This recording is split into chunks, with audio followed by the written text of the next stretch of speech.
வணக்கம் நேர்களே. கனடாவில் கடந்த 24 மணி நேரத்தில் கிடைக்கப்பெற்ற முக்கியமான செய்திகளினுடைய தொகுப்பை தான் இந்த வீடியோவில் பார்க்க இருக்கிறோம். இதுவரைக்கும் சேனலை சப்ஸ்கிரைப் செய்யாத நேர்கள் இருந்தால் இப்போதே சப்ஸ்கிரைப் செய்து கொள்ளுங்கள். தொடர்ச்சியாக செய்திகளை பார்ப்போம் நேர்களே. முதலாவது செய்தி என்ன அப்படின்னு சொன்னால், ரெபேக்கா பாண்ட், இது ஓட்டவாவினுடைய கனடா பகுதியில் இருக்குது. இதுல மீன் பிடித்து கொண்டிருந்த 27 வயதான பெண் ஒருவர் அதுல தவறி விழுந்திருக்கிறாங்க. இந்த சம்பவம் நேற்று நடந்திருக்குது. தொடர்ச்சியாக அந்த புதை சேற்றுல அவங்க சிக்கிட்டாங்க. அந்த குளத்தில இருந்து அவர் வெளியேற முயன்ற போது அவருடைய இடது கால் இடுப்பு வரைக்கும் சிக்கிட்டது. அந்த ஒரு சூழ்நிலையில அவருடைய தகப்பன் 911க்கு அழைத்திருக்கிறார். தொடர்ச்சியாக இந்த தகவலும் 911க்கு தெரிவிக்கப்பட்டிருக்கு. உடனடியாக அந்த லொகேஷனை அவங்களால ஸ்பாட் பண்ண முடியல. ஆகவே 911 என்ன பண்ணியிருக்காங்க அப்படின்னு சொன்னால், அந்த தொலைபேசி அழைப்பு கிடைத்த ஜிபிஎஸ் பாயிண்டை வைத்துக்கொண்டு அந்த இடத்துக்கு விரைந்து வந்திருக்கின்றது தீயணைப்பு துறை. தொடர்ச்சியாக பைக்கோல் கருவியின் மூலமாக அந்த பெண்ணை நிலைநிறுத்திவிட்டு அவருடைய காலை சுற்றி இருக்கின்ற அந்த சேற்றை தோண்டி அகற்றி இருக்கிறார்கள். அதுக்கு பிறகு ஒரு 15 நிமிஷத்துக்குள்ள அவர் அந்த இடத்துல இருந்து மீட்டிருக்கிறார்கள். தொடர்ச்சியாக தீயணைப்பு துறையினர் தங்களுடைய தீயணைப்பு வாகன குழாயில் இருக்கின்ற தண்ணீர் மூலமாகவே அவரை சுத்தமாக்கி விட்டிருக்கிறார்கள் அந்த இடத்தில் வைத்து. இதுல ஒரு முக்கியமான விடயம் என்ன அப்படி என்று சொன்னால், 911 அழைத்த போது அந்த சிக்னல் கிடைத்த இடத்தை வைத்துத்தான் அவருடைய அந்த துல்லியமான இடம் கண்டறியப்பட்டிருக்கு. அவை அந்த அளவிற்கு தொழில்நுட்பத்தை மிகச்சரியாக பயன்படுத்தி ஒரு ஆபத்திலே சிக்கியிருந்த நபரை மீட்பதை சாத்தியமாக்கி இருக்கின்றது ஒருங்கிணைந்த கனடாவினுடைய எமர்ஜென்சி ரெஸ்பான்ஸ் டீம். அடுத்த செய்தியை பார்த்தோமாக இருந்தால், ஜக்டாலிங் மெமோரியல் பார்க், இது மிசிசாகாவில் இருக்குது.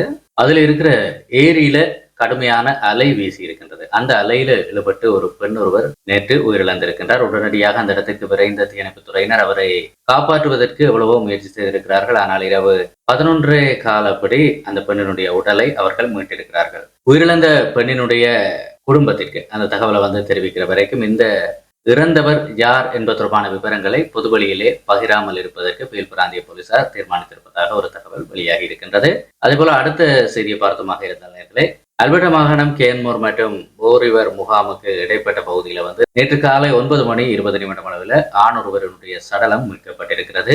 இது ஒரு கொலையாக இருக்கலாம் அல்லது இந்த மரணத்திலே மர்மங்கள் இருக்கலாம் என்று சொல்லி போலீஸ் தரப்பு சந்தேகிக்கின்றது. உயிரிழந்தவர் கேன்மோர் பகுதியைச் சேர்ந்த 52 வயதான நபர் என்று தெரிவிக்கப்பட்டிருக்கின்றது. உயிரிழப்புக்கான காரணம், அந்த இறந்த நபருடைய பின்னணி தொடர்பாக கேன்மோர் போலீசார் தீவிரமான விசாரணைகளை மேற்கொண்டு வருகின்றனர். அதேவேளை இந்த சம்பவம் குறித்த தகவல்கள் தெரிந்தவர்கள் 4036785519 என்கின்ற இலக்கத்தினூடாக போலீசாரை தொடர்பு கொண்டு தகவல்களை வழங்க முடியும். அல்லது நீங்கள் இரகசியமான முறையிலே தகவலை வழங்க விரும்பினால் கிரைம் ஸ்டாப்பர்ஸ் ஊடாகவும் அந்த தகவலை வழங்க முடியும். அடுத்த செய்தியை பார்த்தோமாக இருந்தால், வடகிழக்கு எட்மண்டனில் இருக்கின்ற 139வது அவென்யூ 32nd ஸ்ட்ரீட்ல பாத்தீங்கன்னு சொன்னா நேற்று ஒரு துப்பாக்கி சூட்டு தாக்குதல் சம்பவம் ஒன்று நடைபெற்றிருக்கிறது. காலை 7 மணி அளவுல தான் இந்த துப்பாக்கி சூட்டு தாக்குதல் சம்பவம் நடைபெற்றிருக்கிறது. இதுல 16 வயதான சிறுமியொருவர் கொல்லப்பட்டிருக்கிறார். உடனடியாக அந்த இடத்துக்கு எமர்ஜென்சி ரெஸ்பான்ஸ் டீம் விரைந்திருக்கின்றது. அங்கே உயிருக்கு போராடி கொண்டிருந்த சிறுமிக்கு முதலுதவி கொடுத்திருக்கிறார்கள். இருந்தாலும் அவரை காப்பாற்ற முடியவில்லை என்று தெரிவிக்கப்பட்டிருக்கிறது. எட்மண்டன் காவல் சேவையினுடைய கொலை குற்ற விசாரணை பிரிவானது தொடர்பான விசாரணைகளை தற்போது தீவிரமாக ஆரம்பித்திருக்கிறது. 7804234567 என்கின்ற இலக்கத்தின் ஊடாக இந்த சம்பவம் தொடர்பான தகவல்கள் தெரிந்தவர்கள் போலீசாரை தொடர்பு கொள்ள முடியும்.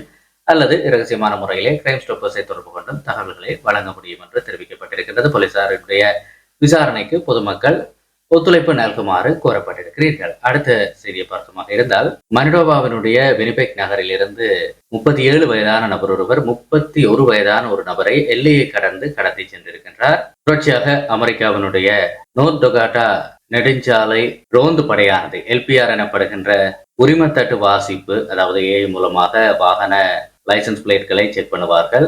அதனூடாகவும் அதே போல செல்போன் சிக்னல்களின் ஊடாகவும் கேமரா பதிவுகளின் மூலமாகவும் சந்தேகத்துக்குரிய ஒரு வாகனத்தை பின்தொடர்ந்திருக்கிறார்கள். மினசோட்டாவினுடைய அலெக்சாண்ட்ரியா நகரிலே அந்த வாகனம் நின்ற போது கடத்தல்காரரிடமிருந்து தப்பிய அந்த 31 வயதான நபர் அருகில் இருக்கின்ற கடை ஒன்றிலே தஞ்சம் புகுந்திருக்கின்றார்.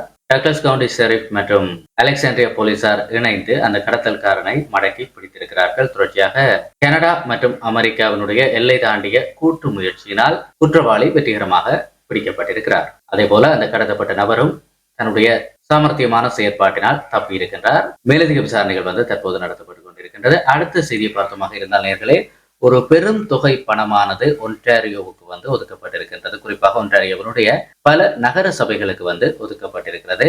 இது வந்து ஒன்டாரியோ அரசு மற்றும் பெடரல் கவர்மெண்ட் இரண்டுமே இணைந்துதான் இந்த பெரும் தொகையை ஒதுக்கி கொடுத்திருக்கிறார்கள். ஒன்டாரியோவிலே வளர்ச்சி கட்டணங்களை வசூலிக்காத நகராட்சிகளினுடைய உட்கட்டமைப்பை மேம்படுத்துவதற்காகத்தான் இந்த பெருந்தொகை வந்து ஒதுக்கப்பட்டிருக்கிறது. MIGP எனப்படுகின்ற நகராட்சி வீட்டு உட்கட்டமைப்பு திட்டத்திற்கு ஒன்டாரியோ அரசும் அதே போல பெடரல் கவர்மெண்ட்டும் இணைந்து தலா $500 மில்லியன் வழங்குகிறார்கள். ஆக மொத்தத்திலே $1000 மில்லியன் வழங்கப்பட இருக்கிறது. பாலங்கள், சாலைகள் மற்றும் நீர்வழி உட்கட்டமைப்புகளை மேம்படுத்துவதோடு வீடுகளை கட்டுவதற்கும் இருக்கின்ற பழைய வீடுகளை ரெனோவேட் செய்வதற்கும் இந்த தொகையானது பயன்படுத்தப்படும் என்று தெரிவிக்கப்பட்டிருக்கிறது. இது ஒன்டாரியோவில் இருக்கின்ற வீடற்றோர் பிரச்சனையை தீர்ப்பதற்கான ஒரு முக்கியமான நடவடிக்கையாக பார்க்கப்படுகிறது. அவர்களுக்கு மட்டுமல்ல, பெரும்பாலான மக்களுக்கு நன்மை அளிக்கக்கூடிய பல செயற்பாடுகளை இந்த மிகப்பெரிய ஒரு நிதியுதவியின் மூலமாக செய்ய முடியும் என்று எதிர்பார்க்கப்படுகிறது. நீண்ட நாட்களாக வருமானம் பெரிய அளவிலே இல்லாமல் முடங்கி இருந்த சில நகராட்சி சபைகள் இதனூடாக புத்துயிர் பெறும் என்று எதிர்பார்க்கப்படுகிறது. ஒன்டாரியோவில் இருக்கின்ற 444 நகராட்சிகளிலே 200க்கும் மேற்பட்டவை வந்து பார்த்தமாக இருந்தால் இந்த வளர்ச்சி கட்டணங்களை வந்து வசூலிப்பதில்லை. ஆகவே அவர்கள் எல்லாம் வந்து மிகப்பெரிய அளவிலே இதன் காரணமாக மகிழ்ச்சி அடைந்திருக்கிறார்கள். தொடர்ச்சியாக அடுத்த ஒரு செய்தியை பார்த்தமாக இருந்தால் நேர்களே, அல்பர்டாவினுடைய லேகோம் பகுதியிலே ஒரு பிக்கப் வாகனத்தை வைத்து அதிவேக டயர் சுழற்சியை செய்கின்ற ஒரு சாகசத்தை ஒருவர் முயற்சித்திருக்கின்றார். அந்த விளையாட்டு வந்து விபரீதமாகி இருக்கின்றது. ரோச்ராம் 3500 ரக பிக்கப் ட்ரக் ஒன்றுதான் இந்த சாகச முயற்சியை செய்திருக்கின்றது. தொடர்ச்சியாக அந்த வாகனம் வந்து கட்டுப்பாட்டை இழந்து ஒரு புல்வெளிக்குள்ளே புகுந்திருக்கின்றது. அங்கு நிறுத்தப்பட்டிருந்த ஒரு கார், 2 மோட்டார் சைக்கிள்கள் என்று அனைத்தையும் அடித்து துவம்சம் செய்திருக்கின்றது அந்த பிக்கப் ட்ரக். சாரதியை வந்து உடனடியாக போலீசார் மடக்கி பிடித்திருக்கின்றார்கள். அவரை பரிசோதித்ததிலே அனுமதித்த அளவை விட 2 மடங்கு அதிகமான ஆல்கஹால் அவருடைய உடலிலே இருந்திருக்கின்றது. அதீதமான மது போதையில் தான் அவர் இந்த மோசமான செயலிலே ஈடுபட்டிருக்கிறார் என்று சொல்லி போலீசார் உறுதிப்படுத்தி இருக்கிறார்கள். மது போதையில் வாகனம் செலுத்தியமை, ஆபத்தான முறையில் வாகனம் செலுத்தியமை ஆகிய வழக்குகள் அவர் மீது பதிவு செய்யப்பட்டிருப்பதோடு அவருடைய வாகனமும் பறிக்கப்பட்டிருக்கிறது. அடுத்த செய்தியை பார்த்தமாக இருந்தால் சஸ்காட்சுவனுடைய சாண்டிபே பகுதியிலே ஒருவர் மர்மமான முறையிலே தாக்கப்பட்டிருக்கின்றார். ஒரு கருப்பு நிற SUV காரிலே வந்த நபர்கள் தான் இந்த தாக்குதலை மேற்கொண்டிருக்கின்றார்கள். தொடர்ச்சியாக தாக்குதலுக்குள்ளான நபர் வந்து அந்த இடத்திலேயே உயிரிழந்திருக்கின்றார். அந்த வாகனத்தினுடைய அந்த சாரதி பக்கத்து பின் சில்லிலே பார்த்தமாக இருந்தால் ஒரு மிகப்பெரிய நெளிவு ஒன்று இருக்கிறது என்று சொல்லி போலீசார் தெரிவித்திருக்கிறார்கள்.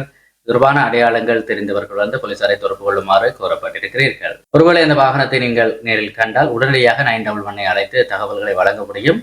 ஆனால் எக்காரணம் கொண்டும் அந்த வாகனத்தை வந்து நெருங்க வேண்டாம் என்று தெரிவிக்கப்பட்டிருக்கின்றது. என்ன காரணம் அப்படி என்று சொன்னால் அங்கே ஆபத்தானவர்கள் அந்த வாகனத்துக்குள்ளே இருக்கக்கூடும் என்று சொல்லி போலீசார் எச்சரித்திருக்கிறார்கள். அடுத்த செய்தியை பார்த்தமாக இருந்தால் நேர்களே, டொரண்டோவினுடைய கென்சிங்டன் மார்க்கெட்டுக்கு அருகிலே இருக்கின்ற அகஸ்ட் அவென்யூ மற்றும் காலேஜ் ஸ்ட்ரீட் சந்திப்பிலே வந்து 2 பேர் நேற்று மாலை கடுமையாக சண்டையிட்டு இருக்கிறார்கள். தொடர்ச்சியாக 2 பேருமே மாறி மாறி கத்தியால் குத்தி இருக்கிறார்கள்.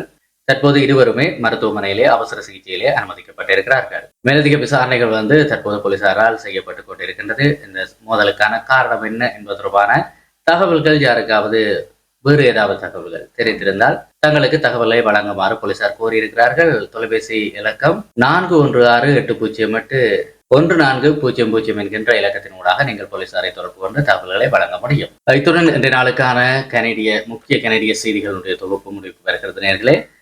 தொடர்ச்சியாக செய்திகளை பெற்றுக்கொள்ள சேனல் மறக்காம சப்ஸ்கிரைப் செய்திருங்கள். அதே போல நம்முடைய கனடிய செய்திகளுக்கான வாட்ஸ்அப் குழுவில் இணைந்திருங்கள். இணைவதற்கான இணைப்புக்கு டிஸ்கிரிப்ஷனிலும் முதலாவது கருத்துறையிலும் கொடுக்கப்பட்டிருக்கிறது.